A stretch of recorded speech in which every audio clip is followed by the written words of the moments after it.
third American Football League championship race gets underway in 1962 with both of the previous pennants flying from the same pole. That would be in Jefferson Stadium, home of the Houston Oilers, the only champions the new league has ever known. The Oilers won handily in 1960 and put on a 10-game winning streak to win convincingly in 61. In 1962, they'll go to the post under new coach Frank Pop Ivy, seeking a third straight title in a much stronger league. The other 7 teams are generally improved clubs, and they're generally agreed that in the AFL, it's time for a change. The Oilers travel to Buffalo, New York, where War Memorial's scene of the season, Billy Camo Power, will turn.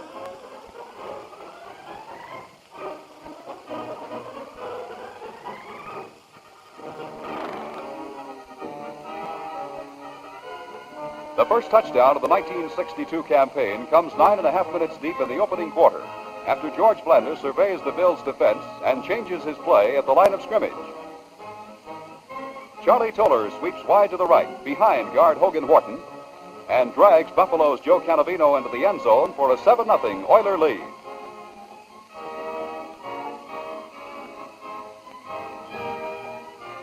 But Buffalo has some big guns of its own, like 215-pound Ray Carlton, shown here on a 40-yard gallop that sets up a score and narrows the gap before halftime.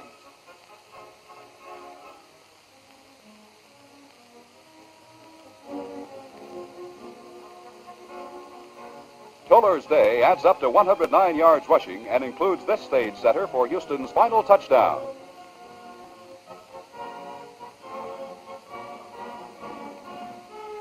The knockout punch is delivered by Cannon on the halfback run or pass option. His target downfield is fleet Charlie Hennigan, as 2 of Louisiana's favorite sons team up to put the game out of reach for the Bills. And Frank Pop Ivy's coaching debut in the American Football League is a 28-23 victory over Lou Saban's Buffalo Bills. Over 32,000 jam storied old Harvard Stadium the second week of the season to see the Oilers and the Patriots. The game serves as a national television salute to the new Boston. George Blanda's having no part of the observance and rudely opens by showing them a bit of the old Houston. It's a direct hit to All-Pro Charlie Hennigan and a 78-yard beauty that wasn't written into Boston's celebration script.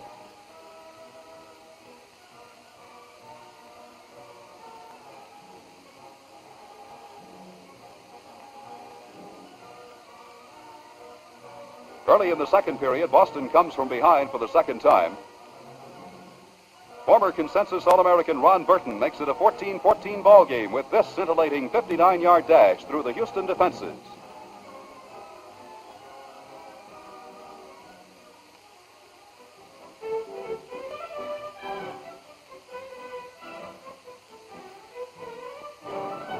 It's a wild afternoon in Beantown with 4 touchdowns falling in the second quarter.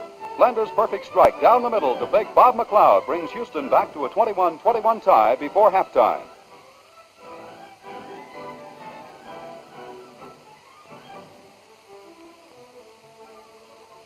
Houston trails by 6 points late in the fourth quarter when Blanda attempts to move the club with a pass for Billy Cannon.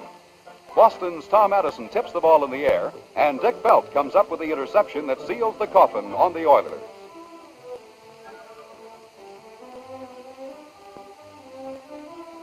It's a 34-21 Boston victory as the old Kentucky babe, Vito Perilli, applies the finishing touches with this great fake and keep, sending the defending champions down to their first defeat of 1962.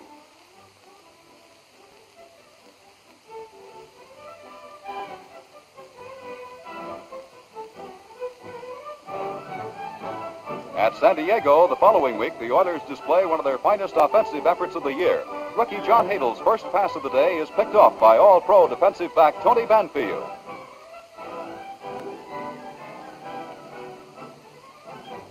Veteran George Blanda seizes the opportunity with his first play call of the day. In less than 2 minutes of play, Houston leads 7-0 on a touchdown pitch to Charlie Hennigan.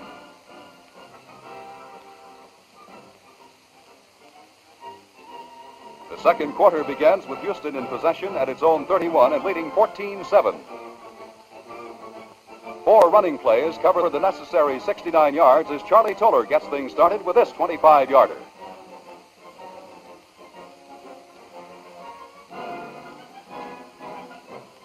The Oiler ground attack hits an early season peak against the Chargers, amassing nearly 300 yards.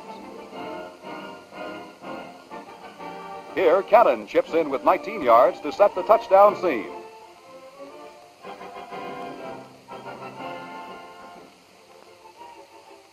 Now the former Heisman Trophy winner from LSU blasts it in from the 10.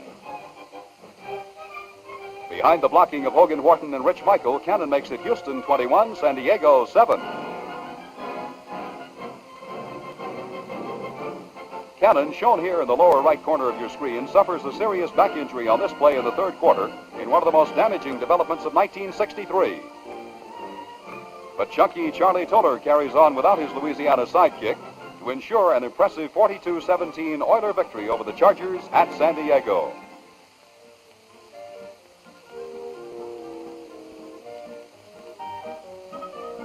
After 7 consecutive weeks on the road and an open date, the Oilers bring their 2-1 season record home to the friendly confines of Jefferson Stadium for a rematch with the fast-improving Buffalo Bills. Houston leads 3-0 early in the opening quarter when Blanda's pass for Toller is swiped by veteran linebacker Marv Matusik. Now watch Carl Sharon take Matusik's lateral and turn a freak situation into 7 points for the Bills.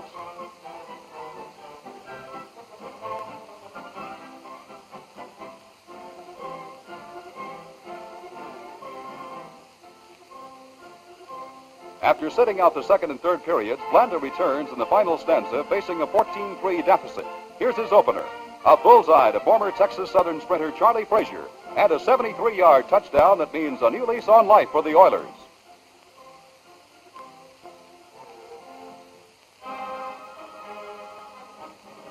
In a clock-killing drive to protect his 14-10 lead, Buffalo's Warren Rabb faces 3rd and 6 and elects to throw. Rookie Gary Kutzinger comes up with this interception that keeps Houston hopes alive. Only 90 seconds remain as the veteran Blanda confidently faces the 3rd and 10 situation at his own 21. Tough Dave Smith is dispatched down the middle and on-target delivery moves the ball to midfield.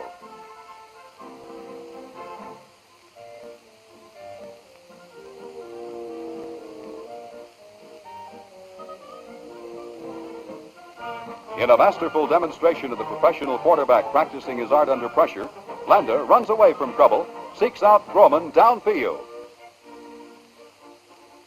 Groman's second straight catch gives Houston a first down at the Buffalo 12.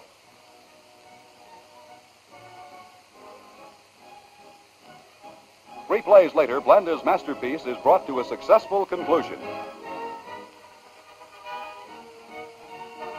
Groman works his way free from the Bills' secondary, and George drops the bomb that ends an 8-play drive in just 80 seconds.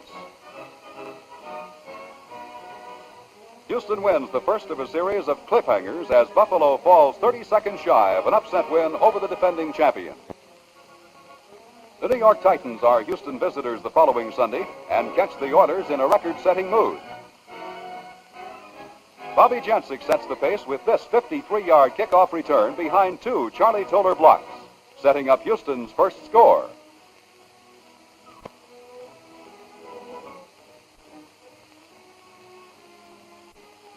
On their way to a record 56 points, Blanda fires 2 first-quarter touchdown passes to Groman, including this 54-yard beauty. Bob McLeod's block on Daynard Paulson makes it a sure thing. In a 56-17 rout of Titans, determined Dave Smith, subbing for the injured Billy Cannon, typifies the aggressiveness of the Oilers by wading through 2 tacklers to put points on the scoreboard. After a 20-10 loss at Denver, the Oilers hit the low point of their season on October 28th against the Dallas Texans.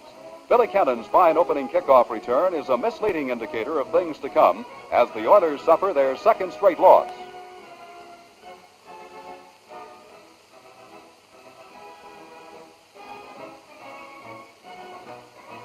Blanda's first pass of the game is intended for Groman, but the die is cast for today's game as Bobby Hunt intercepts at midfield, returns to the Houston 30, before Bob Talamini moves up to make the stop.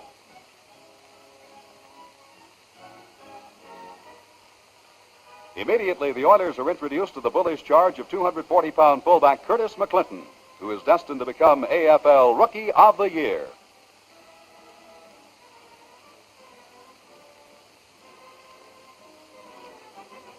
The Oiler defense stands for 3 downs inside the 5-yard line, but on 4th down, the fabulous Abner Haynes slips through for the game's first touchdown.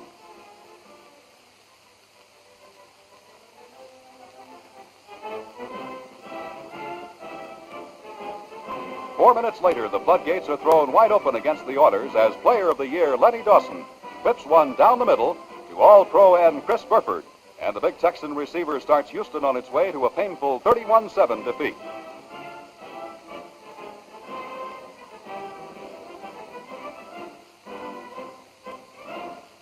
At the halfway point in the season, the Oilers pack up their 4-3 record and go to Dallas for a rematch the following week. The Texans lead the Western Division by half a game over Denver, while Houston's 2 straight losses leave the club a full game behind Boston in the Eastern Division. And in the Cotton Bowl, a large delegation of backers follow the club to Big D, where a spontaneous display of loyal support greets the Oilers as they enter Cotton Bowl Stadium for the kickoff. In a bitterly contested but scoreless first quarter, Charlie Toller carries the fight to the Texans with a brilliant exhibition of balance and power.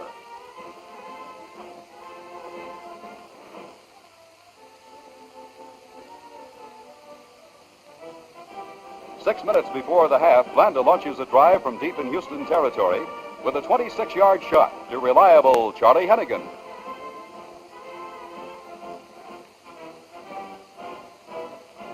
Facing a 3rd and 6 situation, George brings them out in a triple wing formation and places his confidence in Willard Duvall, whose tough catch means 13 yards and a first down.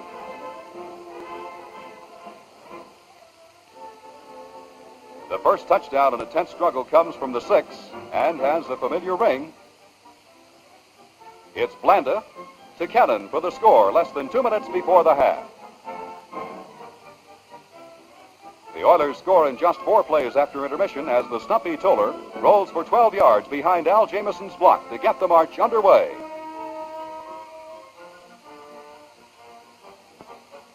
Blanda's next play call is a pass to Cannon, and it works for 24 yards before Johnny Robinson and friends bring the action to a halt. When a running play fails, Blanda goes back to the day's best gainer, the pass for Cannon. And Billy accepts a 34-yard scoring heave to account for both Oiler touchdowns in a dramatic showdown. It's a great day for the defensive unit as the Texans' Lenny Dawson takes this kind of pounding from red-dogging Freddie Glick and teammates.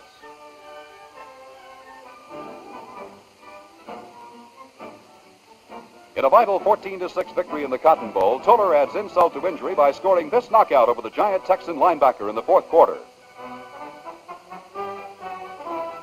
After a narrow escape from the Oakland Raiders, the Oilers return home to an overflow crowd on November 18th for a showdown with the Boston Patriots, who lead Houston in the Eastern Division by a half game.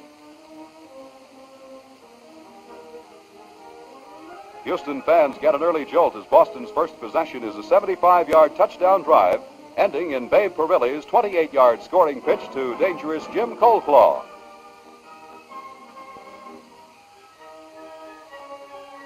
But before the quarter is over, All-Pro flanker Charlie Hennigan's great catch at full throttle makes it 7-7, and the morale of the home folks is greatly improved. Early in the second quarter, the Oilers move into Boston territory on Willard Duvall's ability to catch the ball in thick traffic. How's this one for a tough catch?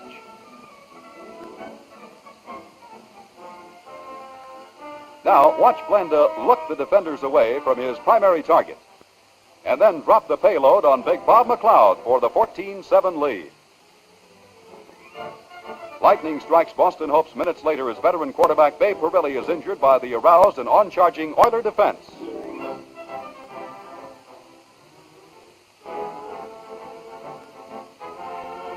Substitute Tom Usick tries to move the Pats, but his introduction to Captain Ed Hussman's crew is a rough one.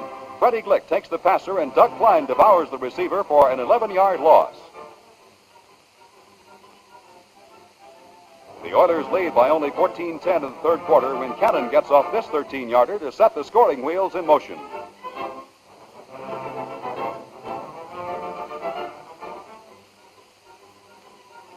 On a 3rd and 4 situation, Blanda saves the drive with a safety valve pass to Toller, who is tripped up by 275-pound Jess Richardson.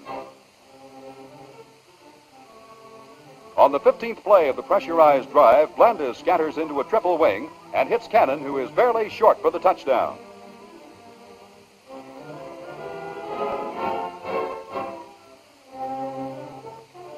On his 8th carry of the drive, Toller bangs it in from the 1 to put victory on ice.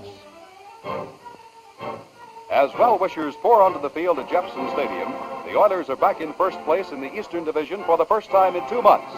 It's 21-17 for the defending champions and a half-game lead over Boston, with 4 games standing between Houston and a championship date with the Western Division winners.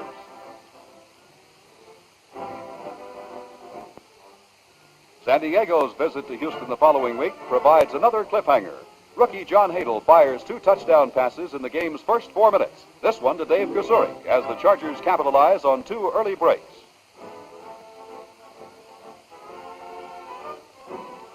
Jackie Lee comes on to quarterback Houston early in the second quarter as the Oilers trail 14-0 and are kicked into a hole.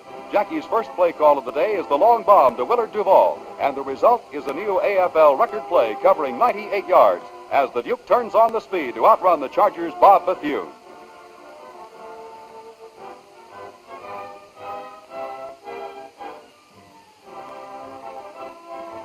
Blanda returns to the controls to start the fourth quarter with Houston trailing 27-19. The Oilers' pressure specialist gets stout protection as he triggers one to Cannon for a 22-yard pickup.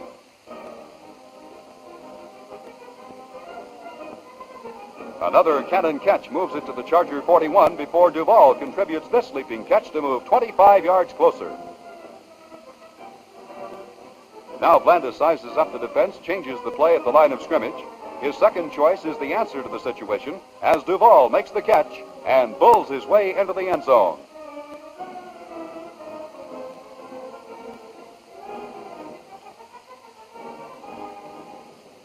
It's 27-25, and the Oilers need a 2-point conversion for the first time in their history.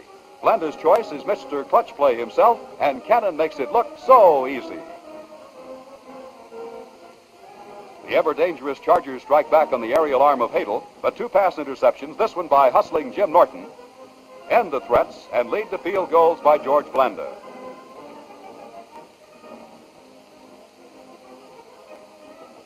When Blanda puts the toe to this 39-yarder, only 3 minutes remain, and Houston's Cliffhangers have done it again with a 33-27 squeaker over San Diego. A deluge of rain and the Denver Broncos arrive in equal force the following week to challenge the defending champions. Frank Tripucca's second quarter pass for Al Frazier is jarred loose by Doug Klein and intercepted by Tony Banfield. Trailing 14-10, the Oilers move only 5 yards in 3 plays. Now watch the great Hennigan sliding catch on 4th down save the drive.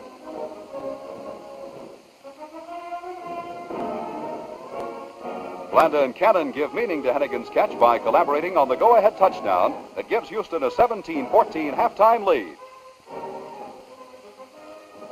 The game's turning point comes early in the third quarter as Jim Frazier's punt is blocked by the great Oiler defense and Banfield recovers. Again, it's 4th down before Blanda pops the scoring pass to Hennigan, and the Oilers go on to win their 5th straight by 34-17. Houston's 6th consecutive win comes at the expense of the Oakland Raiders. Blanda zeroes in on 240-pound Bob McLeod, and the big West Texan rambles the remainder of the necessary 55 yards for a 20-0 lead early in the second quarter.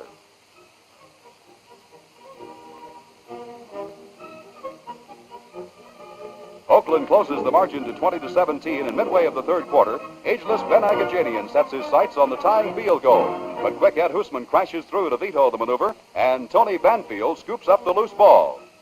As the All-Pro defensive back streaks to another touchdown for the defensive unit, the club is nailing down a 32-17 victory to move a single game away from the Eastern Division title. The Oiler resurgence in the second half of the season can be attributed in large measure to the fine play of Captain Hoosman's determined defenders.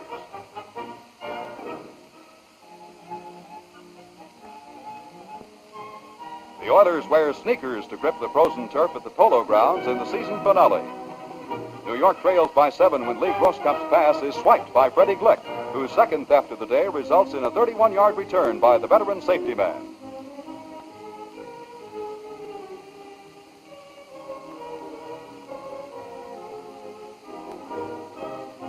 On the first play after the interception, Blanda decides on shock treatment for the Titans as he throws deep to Cannon, who does his juggling act to the tune of 6 points.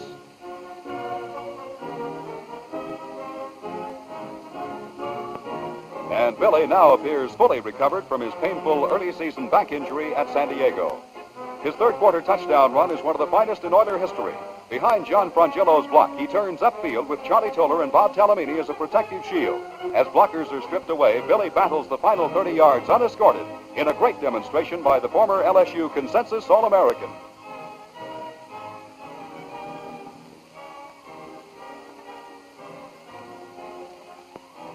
The 44-10 triumph gives Houston the Eastern title, and when Jackie Lee sends Toller on this 14-yard jaunt in the fourth quarter, the tough little man from Natchitoches becomes the Oilers' first 1,000-yard ground gainer in history.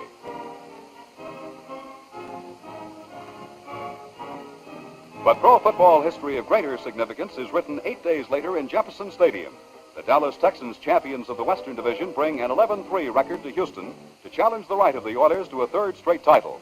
Defending champion Houston has won the Eastern title with the same 11-3 mark, including a 7-game victory streak that is still unbroken. With Player of the Year Lenny Dawson calling the shots, the Texans dominate first half play on the flying feet of former TCU All-American Jack Spikes, shown here going 33 yards to open the second quarter of play. A face guard tackling penalty shoves the trailing Oilers back to their own 29 in one of the early breaks of the hard-fought battle.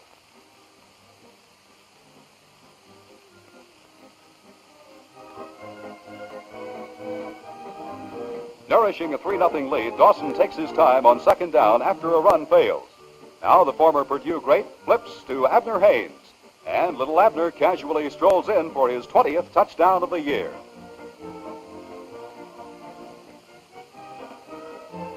Houston trails 17-0 at halftime, but on the first play of the third quarter, the Oilers show they're not ready to quit as Blanda drills a 24-yarder to Willard Duvall.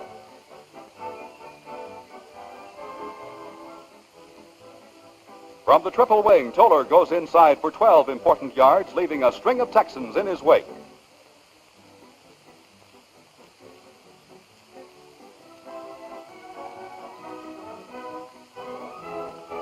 A pass to Duvall moves the ball to the Dallas 15.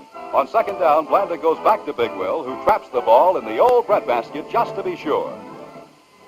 For the first time all day, the highly partisan gathering of nearly 38,000 has something to cheer about, as they feel another of Houston's famed silky Sullivan-type finishes coming on. Blanda's 31-yard field goal early in the fourth period brings the Oilers to within 7 points at 17-10. Midway of the period, a quick pitch over the middle to Cannon moves the ball to the Dallas 33. Another pass to Cannon moves the Oilers into the Texan 10-yard line. Now Blanda rolls out and throws on the run, and Hennigan wraps himself around the ball to be certain the catch is good.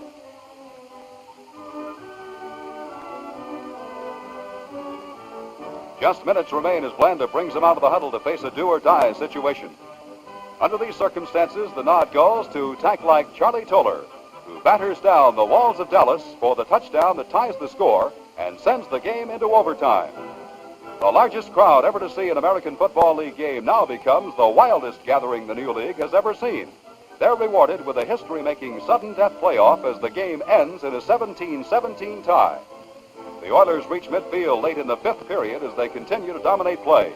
Blanda steps up the pace, and this shot to a fighting Bob McLeod moves the ball to the Dallas 35.